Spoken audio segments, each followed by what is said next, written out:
Merci, Monsieur le ministre. La parole est à Madame Huguette Tigna. Je vous remercie, Monsieur le Président.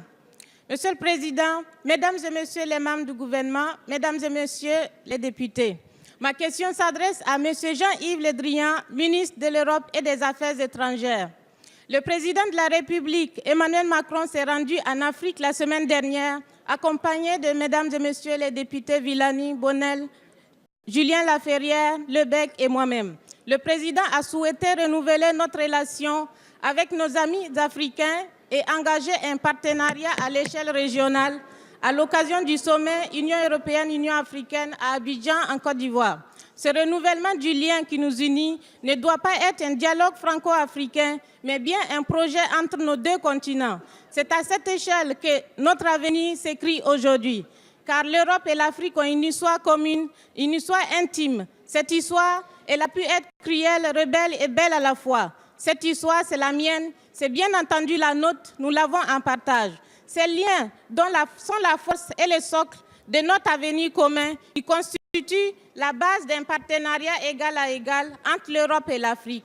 L'Afrique est plurielle, multiple et complexe. Il y a l'Afrique des reportages, si j'ose dire ainsi, celle des problèmes du quotidien. Mais c'est aussi le continent de la croissance, de la jeunesse, de la transition écologique, de l'innovation et du numérique. L'Afrique est une terre aux immenses opportunités. J'en suis persuadée, l'avenir de l'Afrique, c'est aussi celui de l'Europe. Ma question, Monsieur le ministre, est la suivante. Quelle relation voulons-nous aujourd'hui entre l'Europe et l'Afrique? Par quels moyens économiques, culturels, diplomatiques pouvons-nous consolider ces partenariats? Et je terminerai cette question par un proverbe africain. Si tu veux aller vite, marche seul, mais si tu veux aller loin, marchons ensemble. Je vous remercie. Merci. Merci, Madame la députée. La parole est à Monsieur Jean-Baptiste Lemoyne, secrétaire d'État auprès du ministre des Affaires étrangères. Merci, Monsieur le Président, Mesdames et Messieurs les députés. Madame la députée, oui, vous avez raison.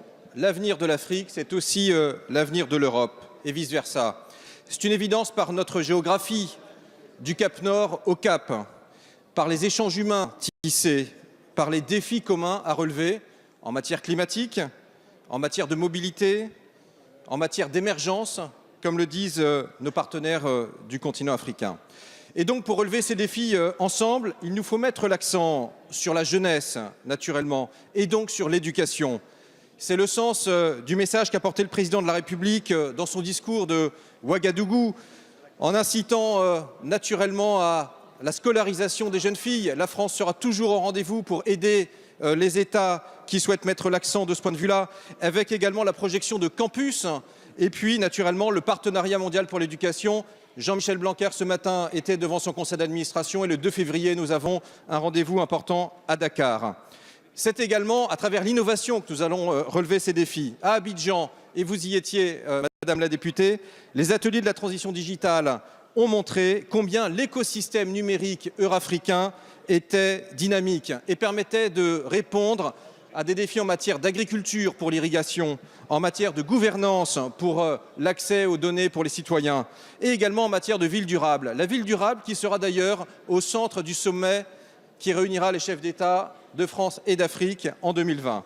Et ces thèmes, Madame la députée, ils étaient portés par le président de la République et ils ont été au cœur du sommet entre l'Union européenne et l'Union africaine. Nous pouvons nous en réjouir, il y a eu là un écho formidable. Alors, au total, le président de la République, il a eu le mérite d'inciter à changer les modes de représentation du continent africain.